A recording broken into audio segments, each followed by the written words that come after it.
Hello Magali, je suis ravi de pouvoir regarder ton annonce et l'idée c'est de pointer les 3 à 5 points que tu peux changer de manière très très rapide et efficace pour pouvoir booster immédiatement ton annonce.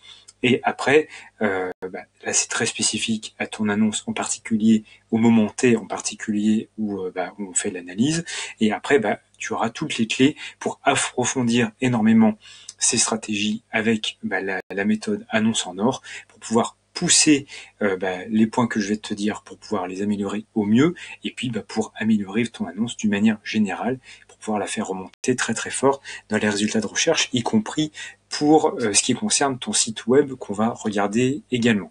Donc déjà, voilà, ce que j'aime bien faire en premier, c'est ce que je trouve vraiment efficace, c'est de regarder la concurrence. Donc ta location, elle est sur Crépy-en-Valois. Principalement, tu loues quasi essentiellement par Airbnb. Donc du coup, je suis parti sur Airbnb, Crépy-en-Valois.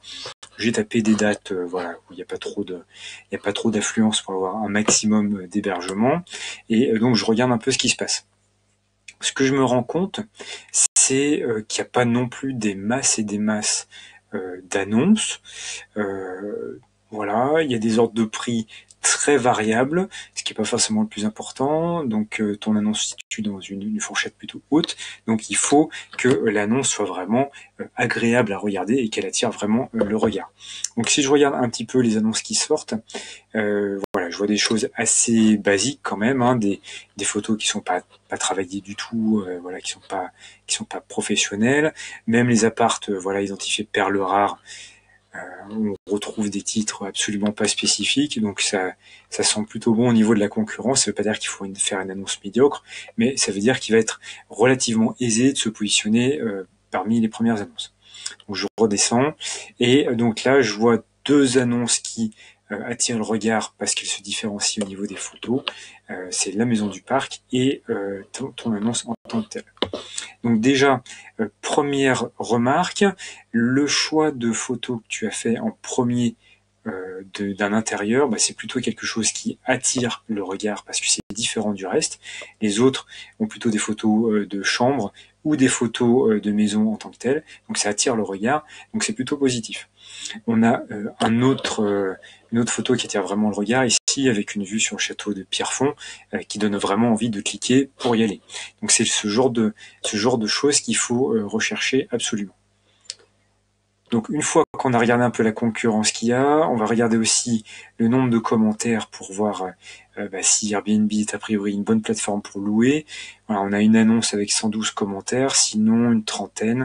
Ça reste assez limité. On voit que les annonces qui ont plus de commentaires sont pas forcément dans les premières annonces.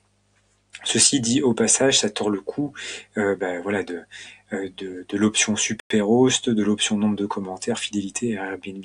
Finalement, ça joue assez peu dans l'algorithme de recherche. Donc voilà, on a une première impression de l'environnement de l'annonce. Ensuite, on va rentrer dans le vif du sujet. Donc voilà ton annonce en tant que telle. Donc j'ai regardé déjà un petit peu. Premier point qui est amélioré le plus rapidement possible parce qu'il va avoir un impact majeur, ça va être le titre. Parce que non seulement voilà, tu pourrais mettre plus d'informations dans le titre parce que toute la longueur du titre n'est pas exploitée. Il faut mettre des informations importantes au début, comme tu as fait ici. Ça, c'est bien pour tout ce qui est visible sur mobile, parce que sur mobile, il y a moins de caractères qui s'affichent. Cependant, pour moi, le titre est un titre vraiment passe-partout, si je peux m'exprimer ainsi. Gîte agréable, je pense que tout le monde va dire que son propre gîte est agréable. 6-8 personnes, quand les gens rentrent dans les filtres de recherche de Airbnb, ils vont rechercher ce type de choses, donc c'est pas forcément intéressant de le préciser. Et affaires ou tourisme, donc en gros, il n'y a pas de ciblage sur les personnes que tu souhaites accueillir, c'est affaires et tourisme, c'est-à-dire c'est ouvert à tous les clients. Donc en fait, quand je prends l'ensemble du gîte, il y a beaucoup de choses passe-partout qui apportent pas grand-chose sur qu'est-ce que c'est que ton gîte, quelles sont ses spécificités. Et il y a un point qui pour moi est très négatif, c'est que c'est marqué au vert. et j'ai aucune photo, même si on poursuit la lecture des photos plus loin, j'ai aucune photo qui montre qu'on est au vert. Donc du coup, c'est vrai que c'est intéressant de marquer ça, mais pourquoi et comment on l'illustre?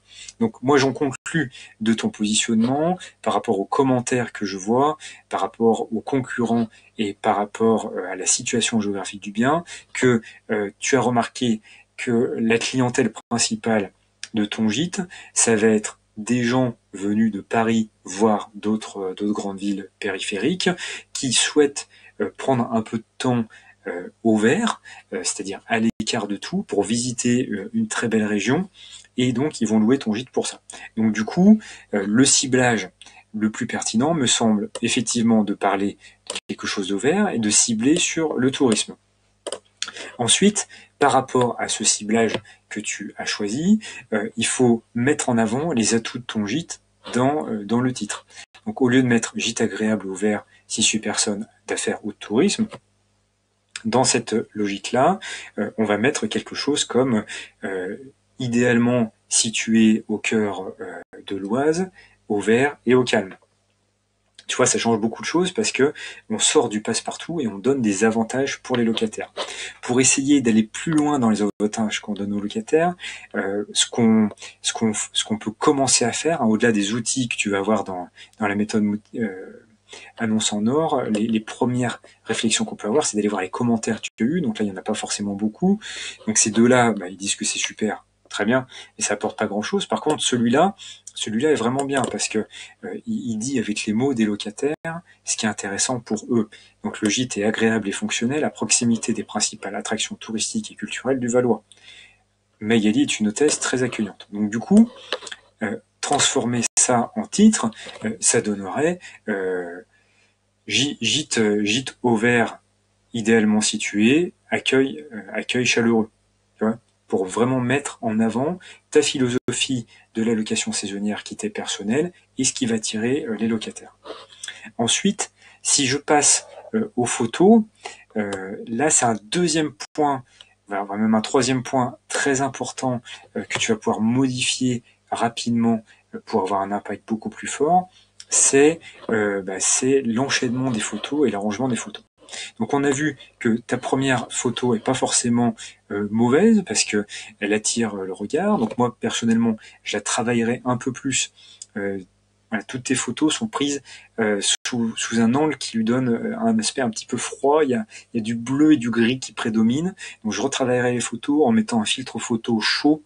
Donc c'est de couleur un petit peu orangée qui va rehausser un peu le tout. Et je renforcerai un peu les contrastes pour donner un peu plus de peps.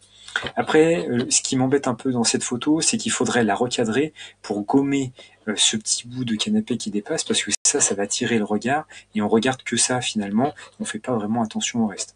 Alors évidemment, la plante, si elle était un peu plus fringante, ça serait top, mais bon, on peut la laisser comme ça, c'est pas très très grave, mais je recadrerais vraiment pour faire sauter ça. Ensuite, ce qui est un petit peu embêtant avec les autres photos, c'est qu'on a des répétitions.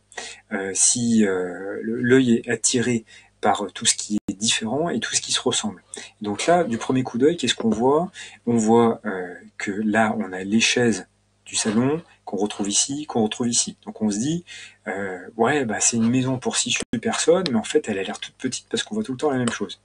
Et ensuite, c'est renforcé encore par l'aspect du lit qu'on retrouve sur deux photos superposées. Donc il faut arriver ici à varier beaucoup plus les photos pour montrer différents aspects et qu'il n'y ait pas de répétition et du coup inclure ce qui pour toi est un atout principal pour ton gîte, c'est au vert. Donc inclure une photo de quelque chose qui est au vert, soit le château de Pierrefonds parce qu'il a des courbes qui sont vraiment intéressantes, ou alors une photo d'une des balades que tu as faites et que les locataires peuvent apprécier énormément. Étant donné les excellents commentaires que tu peux aussi intégrer dans les photos, alors pas au début, mais dans les photos suivantes, intégrer une copie d'écran ou deux copies d'écran de un de ces commentaires qui disent que le séjour a été super. Ça va renforcer la confiance que les gens vont avoir dans ta location saisonnière. Donc c'est vraiment les aspects les plus importants. Ensuite, au niveau du descriptif, donc tu verras dans la formation Annonce en or, tu vas trouver des pistes vraiment intéressantes pour l'améliorer. Je t'en dis pas tout de suite tous les éléments parce que je veux vraiment te donner les éléments à changer très très rapidement. Donc voilà, le descriptif ne présente pas de défauts principaux, il peut être amélioré, mais il n'y a pas de défauts principaux. Vraiment, les points à améliorer en premier, c'est la longueur du titre, c'est l'organisation du titre, c'est la formulation du titre pour qu'il parle au locataire, et ensuite c'est la première photo à retoucher, les autres photos à organiser différemment et à choisir pour refléter les atouts qu'il y a dans le titre. Donc voilà les axes vraiment principaux sur lesquels tu dois travailler pour pouvoir booster ton annonce très rapidement. Ensuite, dans le message que tu m'as envoyé, tu étais pas très sûr de est-ce que je dois utiliser le Bon Coin, est-ce que je dois utiliser Airbnb, etc., etc.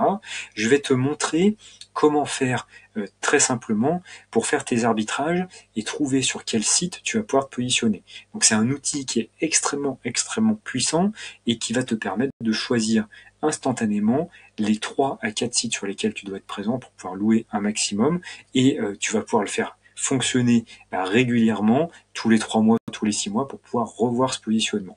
Cet outil, c'est Google